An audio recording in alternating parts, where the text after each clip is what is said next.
Scamming photographers, it's getting more and more common, and we've had our cameras stolen, our lenses stolen by scammers, and more recently, you had your laptop stolen. Yeah, it's not just buying and selling gear either. People will hire photographers and give them big deposits and promise them big hopes and dreams, and then everything just comes crashing down because they realize the whole thing is a scam and they've had thousands of dollars stolen from them, and we don't want it to happen to you. We're going to go over our story and what happened to us, some common scams that you might encounter if you're a photographer, and we're also going to talk about how to prevent being scammed. But first, you know it's not a scam. Squarespace. Squarespace. If you want your very own website, portfolio, gallery, store, you can make it happen at Squarespace. It's so easy, fast, beautiful. They have professionally made templates, and you can get it for totally free. Some people say they're not sure if they want to try Squarespace, and I tell them there's no harm, because for 14 days you can make your very own, and you don't have to remember to cancel a credit card or anything. You just get to use it, and if you decide you like it, go to squarespace.com/Chelsea, enter the coupon code Chelsea, and get 10% off. Thanks, Squarespace. Yeah, I've been using them for years and they're just great. First, you want to tell a couple of stories about how we personally got scammed? Yes, absolutely. I was in IT security for 10 years, and you were like internet super sleuth. It's just a woman's skill. Yeah. But we have looked into scams time and time again. In fact, when we lost our camera to a scammer, they bought it from us, and I actually looked up the address on Google Maps. I made sure it was a real house. I made sure a person lived there, that it wasn't a warehouse or anywhere sketchy. And we shipped them the camera. The next thing we know, they're asking for a refund, and we can't do anything because the person that we shipped it to did not realize they were a shipping mule. One of those work from home places. Well, people will ask you to receive packages and then forward them to a shipping company, and then it goes overseas. We happen to... So you can't get your camera back. You can't get your camera back. You can't get... Yeah. Whatever you got paid is reversed because it was done with a stolen card. Credit card companies do not absorb that cost. The person receiving the money absorbs the cost. Yes, and then even knowing that, we were really diligent about buying and selling things, and it's just like cat and mouse. Every time you figure out a new scam, another one comes along. And this happened just a few months ago. I was selling a laptop on eBay. Could have just as easily been a camera, but I sell all my camera gear to KEH. Yeah, because they don't buy laptops. They don't buy laptops. Come on, KEH. I sell this laptop for like $1,200. I accurately describe, it's a little bit old, and I have pictures of it. Whatever. This person buys it. I sold 3 of them. 2 of them went great, and that's how these things always go. A lot of times it works out well. One of them, though, the guy 30 days later asked me for a refund. And you had labeled it no refunds. Right, because it was an old laptop and being sold as is. So I say, no, I said no refunds. You can't ask for a refund after 30 days. Why would it be 30 days? Yeah. And he said like the battery wasn't working, but it was working when I shipped it, and who knows what he did with it in 30 days. He could have like left it outside or had it in the freezing weather or something. But then you gave him money for a new battery. I forgot about that. No, he asked for me to give him money, and I said I would refund a portion of it for him to replace the battery, just to resolve it. But he wanted me to just send him money, which no doubt was also part of the scam. Oh my gosh, what a monster. So I didn't actually send him any money. eBay forced me to take a refund. They just gave him a shipping label that I had to pay for him to ship it back. And one day I get a message saying, okay, your refund has been processed. We gave your money back to the buyer. And I said, I went and looked at my front porch, and I was like, I didn't get the laptop back. And so they give me the tracking number, and Dave in Waterford, my town, Dave signed for it. It went to our town. Yeah, but they won't tell me the address it was shipped to. And I even went on Nextdoor, and I'm like, hey, did anybody sign for a package named Dave? No, nobody could find it. Here's the thing. They demanded a return that I was not okay with, and they forced it upon me, and then they shipped back some junk, a bag of cat food or something, to somebody else in my same town. And eBay is just like, yeah, this seems legit to me. This smells fine. Another case closed by eBay. What do you think Dave actually opened? Oh, who knows? Dave's probably like, what the heck, a bag of flour? Yeah.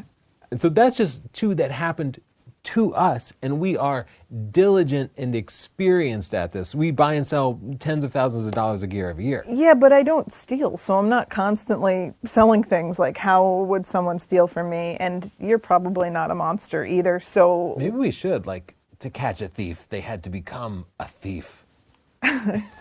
It sounds kind of fun, actually. Yeah. So let's go over some of the scams, and we're going to start with the scams related to photographers just selling their services, because just by being a photographer, you are putting yourself at risk. One of them happened to our friend Frank, our friend and cameraman, and we did a whole podcast on it. He was hired to do video for a couple of days for this guy's podcast, video and sound, and all the post-production, all the editing. And Frank, being an honest, nice guy, just shook his hand and was like, pay me when you're happy with it. No, pay me when you get it. It was just a verbal agreement. Yeah. And he delivered the goods, and the guy said, oh, it doesn't have sound. And of course, he's a professional. He's like, what, really? It had sound? Like, send me it. Of course it had sound. He's like, it has sound. Give me my money. And the guy had published it. So they kind of went back and forth a few times of him politely being like, all right, you have to pay me, you have to pay me. And the guy was just not going to pay him. They ended up knowing some of the same people. So Frank went to this guy's friends and mentors and was like, you need to help me out with this guy. And other people were contacting the guy and urging him to pay Frank. He did eventually end up paying. People will hire you, get the product, and refuse to pay. That is definitely one of the scams that you will encounter. And so you need a written contract. Yeah, and hopefully a deposit up front, like 50% up front is generally considered fine and a show of good faith. And then if all goes south, there's small claims court. Which is such a pain. It's such a pain. It's going to take so much of your time, but what choice do you And have? emotional energy. It's so stressful. There's also deposit scams where people will give you a deposit more than you ask for. So maybe you say, do a $500 deposit. They send you $700, and then they're like, oh no, I overpaid by $200. Can you send me the $200 to my Venmo? You do it, and then they reverse the first charges. So the only thing that ends up happening is you send the money. Yeah, they might reverse it, or it could be from a stolen credit card or something, but either way, the money comes back out. And you can even see, they'll write you a check, and it will have seemed to have cleared, but that check can be backed out. And we've had credit card transactions going back 90 days that suddenly just disappear from our account. So no payment is ever actually clear. Never pay anybody back to another account or through a different channel.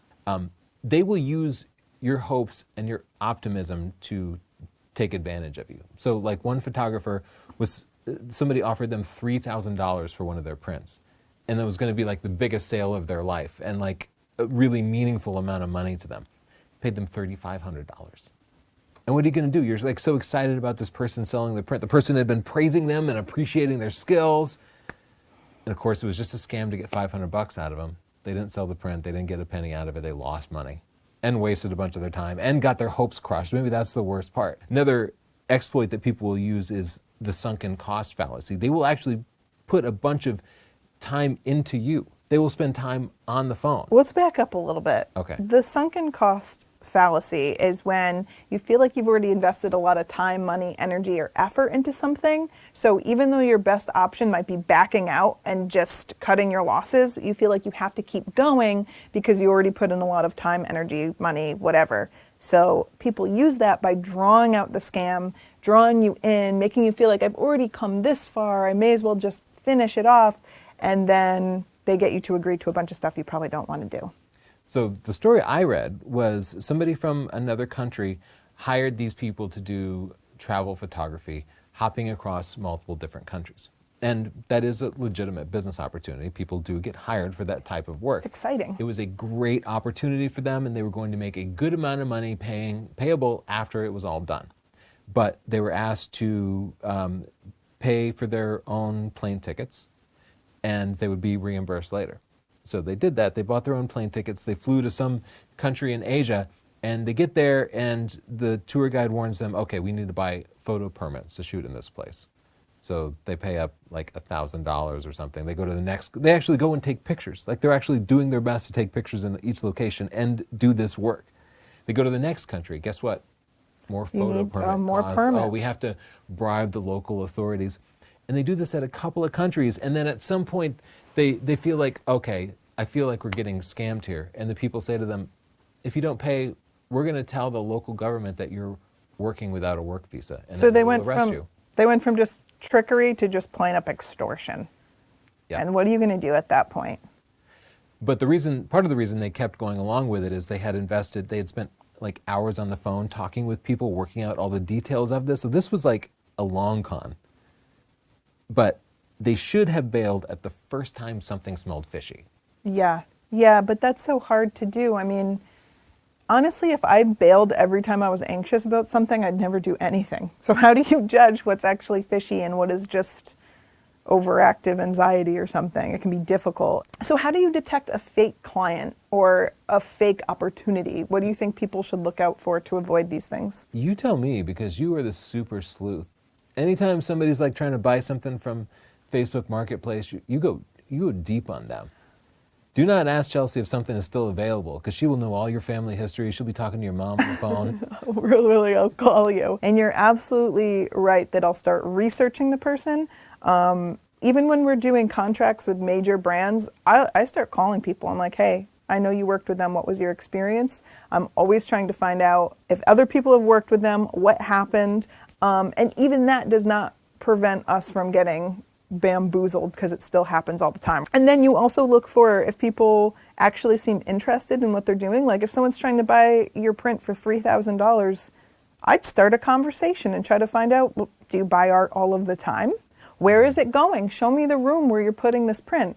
So try to get to know the person a little bit. Do whatever you have to do to confirm your feelings. And if it still feels off, it's fine to just back out of something. I'll say a disproportionate number of scammers are coming from different countries. Yeah. So especially if you're doing like local headshots, they'll be like, oh, well, I'm out of the country now. Often they're in Africa. Yeah. I'm out of the country now, but I'll be back in next week. And that's a sure sign. That's not a sure sign, but that's a likely sign that it's a scam and something you should research further. Yeah, because how is our law enforcement going to do anything about someone in another country? It's a red flag. Yeah. At least once a month, maybe, I get an email that is from a major camera company looking to sponsor something. Yeah, and they'll offer you something. They'll say, oh, hey, we're from Nikon and we love your pictures or we love your videos and we want to sponsor your content. I actually don't even know what happens from there because I never respond to them. No, but there are a few things they can do. They could say, hey, we're going to send you a free Canon R5. We just need your credit card number as a deposit. And then they run off with your credit card number. Or they could just say, hey, for your W-2, we need to get some personal information from you. Your last name, your social security number. They might not even be going for money. They could just be going for identifying information for identity theft. So be really aware of these. The thing to do is to contact the company directly. Go to their website. You can find PR@canon.com or something like that. There's also other things to look for before you get to that point. Look at their email address. If it doesn't look legit, if it doesn't have the company name that they're claiming to be with, then it's probably not a company email. Google the email address in quotes. That brings up only direct search results. And I also Google the exact content of the email in quotes, and it will bring up exact search results. So you'll see other people, oh, this person contacted me and said blah, blah, blah. You'll see other people that fell for it and kind of figure out what happened. We just talked about ways people scam photographers who are selling their services. Now we're going to talk about scams that happen to people just trying to buy cameras. But before we do, I want to thank our sponsor, Squarespace, somebody I have always felt completely comfortable using, a totally legitimate service that we have used for years and we personally vouch for. Squarespace.com/Chelsea sets you up a website. You can get a custom domain for it, which means your emails are not at gmail.com anymore. .cz. You have your own space on the web that's not social media, that you own, that you control. And you know what? You can take deposits from clients like we were just talking about. Get that 50% deposit down so that they have some skin in the game too, and you know they're not just going to run away. Squarespace makes you look professional because they are professional. Get started at squarespace.com/Chelsea and try it out for free with no credit card, because that's how legit they are. They won't try to make it difficult to cancel. When you love it, the coupon code Chelsea will get you 10% off. Thanks for being so legit, Squarespace. Yeah, thank you, Squarespace. All right, let's talk about another thing with buying gear. We'll talk about all the scams of buying gear because, gosh, that's a heartbreaker. And one of them is gray market stuff. Yeah, I get, every couple of months I get an email from somebody who just bought something from a legitimate seller. And then they want to go to get it repaired, and Nikon, Canon, they will not repair it because the serial number has been identified as gray market. Gray market means that piece of equipment was intended to be sold in a different country. Camera manufacturers sell things at different prices in different countries, and sometimes one country is significantly cheaper than another country. They don't want you going to Vietnam and buying a camera at a big discount and then selling that in the United States. That also means there are limitations to your gear you didn't realize, like you won't be able to get it serviced in the United States if it's gray market. Yeah, they don't want that to happen, but it's not illegal. Yeah. So they make it more difficult by refusing to honor any kind of warranty. So that means if you buy something and the serial number is gray market, you cannot get it serviced. And I had this happen with a Nikon 70-200 f2.8, and it was out of warranty, but I wanted to get it repaired, and they would not even repair it. And even third-party shops could not get parts, because to get the parts, third-party shops have to provide the serial number for the part. And what finally happened was I talked to a third-party shop, and they kind of gave me a wink and be like, we're going to put in a different serial number and get the part you need so we can repair it. I'm not revealing what shop it was, but that is what can happen to you if you end up buying something gray market. And it is not easy to determine if something is gray market. And the easiest way to avoid this is to go with a shop who does their own repairs and provides their own warranty, someplace like KEH, or buy from a big legitimate seller. And that is not necessarily Amazon, because Amazon is not just Amazon. Amazon is Amazon Marketplace. It's all these individual sellers, and it's not always easy to distinguish. Even Amazon Prime stuff can be coming from some third-party seller, and it might even be gray market. It's difficult. Yeah, I wouldn't be getting camera gear from Amazon. Speaking of Amazon, what other scams have you encountered there? I've also seen in the news recently people buy stuff from Amazon that ends up coming from one of the marketplace sellers, and they order a camera and they receive like cat food that weighs the same amount as the camera. How is anybody supposed to distinguish between the seller being a scammer or the buyer being a scammer? Because you could order a camera, unpack the camera, put cat food in there, and then open up the box on camera and be like, hey, I got cat food instead of a camera. I'm a TikTok star. Send me money. Yeah. Like, I'm sure there are buyers who fake this, because scams can happen in either direction. Everybody's faking things. So how is Amazon or whoever mitigates this going to be able to distinguish? It's very difficult. And it's going to be a nightmare for you either way. And again, the best way to mitigate this is to buy from good, trusted resellers. Maybe like Adorama, who's sponsoring some of our other videos. We're just plugging all our sponsors that we like. Well, we work with them because we trust them, right? Yeah. And I bought from Amazon for years, but I don't buy from them. I don't. No. I buy as little as possible from Amazon now. Yeah. I want to talk about Facebook Marketplace, because it's a special seventh ring of hell where no one should be, but I find myself there. There are so many scams on Facebook Marketplace, and you'll know if you've ever listed anything, because as soon as you hit list, you've got 5 scammers sending you messages. They're all saying that they'll give you less money or saying something that's too good to be true. So one of them is the chargeback scam. We already talked about that. They'll overpay for your item, ask for a refund, cancel the original payment, and then you're stuck with nothing. Yeah, it could be a local buyer who shows up with cash, which seems ideal to you, right? Except the cash could be counterfeit. They get your camera and they can sell it. There's no tracking it down, and you have a wad of counterfeit money. We also had one happen to someone recently where they were selling a dirt bike. The person agreed to the price. They had this like lengthy conversation. They showed up, and the person offered them like 25% less and was like, take it or leave it. So that was a waste of time. Like, they didn't lose their item, they didn't lose their money, but they did lose an afternoon and time that they took off of work to try to sell this large ticket item. It's a sunken cost thing. You put so much time into this, the buyer, and then they offer you 20% less, and if you don't give it, they just walk away. It's super frustrating. Yeah. They could sell you something that is mostly broken, yeah, and you won't notice the subtlety of it. Like, a common thing is somebody will get a lens where the image stabilization doesn't work. Yeah. And they tried to use the camera, but they didn't happen to notice this one thing doesn't work. I just wouldn't recommend that. But if you are there, I would thoroughly check everything. Check the profile of the person selling. They should have a lot of friends. They should have a lot of comments on their pictures, even if their profile is private. Click on the likes, see who's liking it. It should be family members, their mom, their aunt. And when I started to ask questions to some of these buyers and sellers, when they realized I was onto them, they just blocked me from their profile, so I can't report them. So they've got multiple profiles that they work to scam people. This is all so much. I'm telling you, it's just so much easier to go to a legitimate place than try to buy from all of these different places. Yeah, and KH is not sponsoring this video, but we took should've. KH on as a sponsor because we got sick of trying to manage the buying and selling of used gear ourselves, and we're like, it's not worth the time. Let's talk about eBay scams, because some of them are funny. I saw one of them where people list the boxes, so you'll think you're buying a new camera in the box or a used camera in the box, and the price seems like you're buying the camera, but then in fine print in the listing, they're just selling the box. That one would get me because that's a real like switcheroo. I've had the boxes in my shopping cart ready to check out. You have? I've gotten that far, and then I noticed if somebody's got like 1 or 2 little stars next to their name, that means they're very new, and very often they're scammers. Sometimes they're just new people, and it's kind of hard to tell. Another problem is sometimes you'll buy something, or you'll be thinking about buying something, and they'll message you and they'll want to get it off eBay as either a buyer or a seller. Never go to the second location. Never go to a second location. We learned about that in all of our crime shows. I will say eBay favors the buyer heavily. So there's much less risk in buying things from eBay than from selling things. It's very hard to sell things on eBay.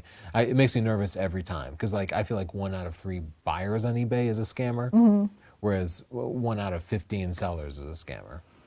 Yeah, but you have to keep in mind that there are other things that they do. So they will do, one of the shipping scams that I saw with eBay is that they will actually ship something to your house with your address, but use a different name, hoping that when you get it, you're confused, thinking you got the wrong package and you return it. And once you return it, you can't do any kind of chargeback. One more thing I've had happen with selling stuff is that there's often a 30-day return period. Whether you or not you agree to returns, eBay will allow people to return things. All they have to do is say it's broken. So they can buy something from you, get a free rental for 30 days, and then return it to you. And if you refuse the return, they will say that you shipped it to them broken and they were out of the country and so they didn't get to use it or something. And then they will return a broken item to you. And you get to pay shipping both ways and you don't make any money on it. I want to summarize this by just providing a few quick tips on how to avoid some of this stuff. First, buy and sell through legitimate outlets, places like Adorama and KEH, who both sponsor other videos, but we chose them as sponsors because we trusted them anyway, and it's so much better than doing it these other ways. Before you buy and sell from anybody, vet them first. Search them out. Do a little bit of stalking. If you find out that they have a nice photography website, then they probably are really trying to buy your lens and use it for photography. They're probably legit. If you look up their address and it's a big warehouse, might not be legit. No legit person overpays. If someone overpays, give them a refund using that same tool, that same transaction, but do not send money back to a different account or through a different channel. And finally, if it seems too good to be true, it probably is. That's the biggest one. That's not it. I know a lot of you have experiences, so you can share them in the comments down below if you think it could help somebody else. I want to know. I feel like I don't even want to mess with selling things myself anymore because it's just too stressful. Yeah. But you know it's not stressful at all? Squarespace? Making your own Squarespace website. In fact, it's fun, and I consider it a little fun time to go and rework my Squarespace, put my favorite pictures in, take out someone's like, oh, what was I thinking? I thought that was a good picture. Amateur hour. I get to see how I've grown, what photos I like, what I want to shoot more of. So get your free trial at squarespace.com/Chelsea. Use the coupon code Chelsea to get 10% off. Thank you, Squarespace. And if you want to see more podcasts like these, you can go to wherever podcasts are available or right on our YouTube. In the comments, I'd love to hear what scams you guys have experienced. On either end, maybe you're a scammer. How are you doing? Let us know. All right, bye.